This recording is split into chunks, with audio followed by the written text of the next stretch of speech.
Negro VMX here, and it's time to review the latest Batman film, The Dark Knight, which is still in theaters. With Batman Begins, director Christopher Nolan had created a new Batman series with more serious tone, a better cast, and the focus being more on telling a story that revolves around a central theme, and less around the fetishes of Tim Burton or the excesses of Joel Schumacher.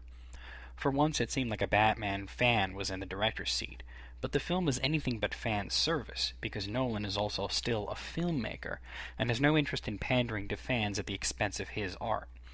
This hasn't changed with the latest film, The Dark Knight, which continues a lot of the themes and plots from Batman Begins, but also introduces new ones. Christian Bale, Michael Caine, Gary Oldman, Morgan Freeman, and Cillian Murphy all appear again. The only member of the cast to be replaced was Katie Holmes, who was replaced by Maggie Gyllenhaal. While not as pretty as Holmes, she definitely does a better job handling the character. It's her performance that I'll definitely remember in the future, not Holmes. New to the cast is, of course, the late Heath Ledger, who plays the Joker, a vicious anarchistic bank robber who has an obsession with Batman, and Alan Eckert, who plays Harvey Dent, a strictly by-the-books control freak district attorney who's now dating Rachel Dawes. In the film, Batman, Gordon, and Dent form a sort of crime-fighting trinity. Gordon represents the police force who enforce the laws to their best of their ability within guidelines. Dent represents the prosecution, who believe everything should be done on the up and up and desires control over everything in the fight against crime.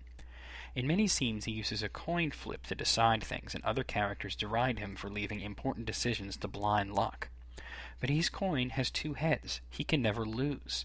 He doesn't approve of Gordon, because not all the cops Gordon employs have spotless records, some of them having been accused of corruption in the past.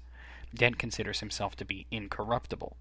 It's interesting that he approves wholeheartedly of the third member of the trilogy, the Batman, who represents vigilante justice, who goes above and beyond what Dent and Gordon could do. Batman's unlimited resources and resolve, not to mention his inspiration, lets him do things the police and courts cannot. And inspirational he is, as many copycat Batmen have appeared throughout Gotham attempting to fight crime, although, much to his chagrin, they all seem to be using guns.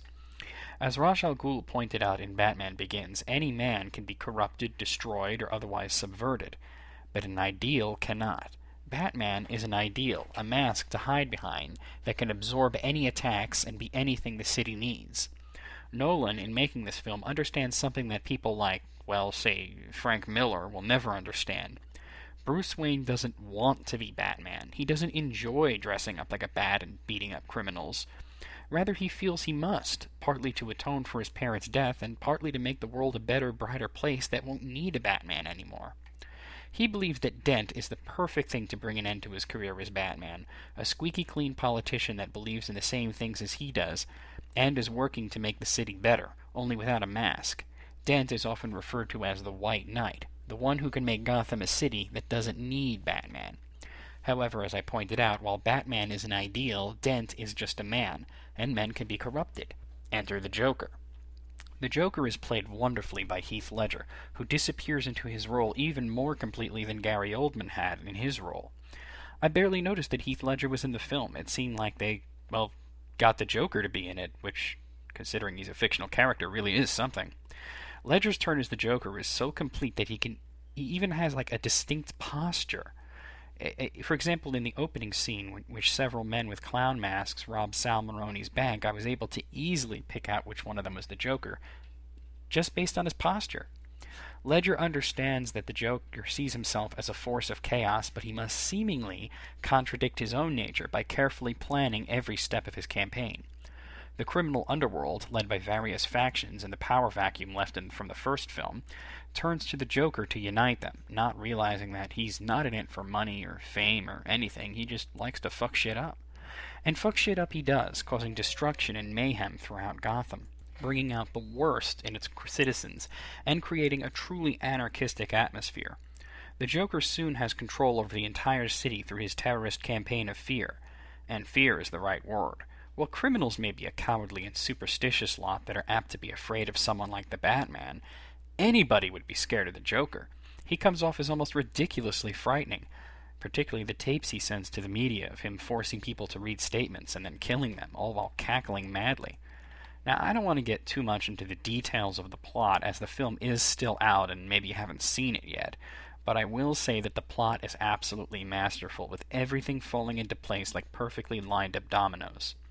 The Joker does manage to finally bring corruption to Harvey Dent, turning him into Two-Face, a person scarred in every way possible. Two-Face's rampage at the end of the movie is a perfect pathos, a long cry of anguish after having controlled every aspect of his life, to have everything taken away from him and out of his hands so completely by a guy in scary makeup. Gotham's White Knight fell, but they'll always have their Dark Knight. The movie is perfect, and one of the best films I've ever seen. The writers, director, and cast all put 100% into it, and it really shows. Everything flows naturally, and scenes range from being breathtaking to heart-pounding to chill-inducing. The title card at the end sadly ends the movie, but it caps everything perfectly.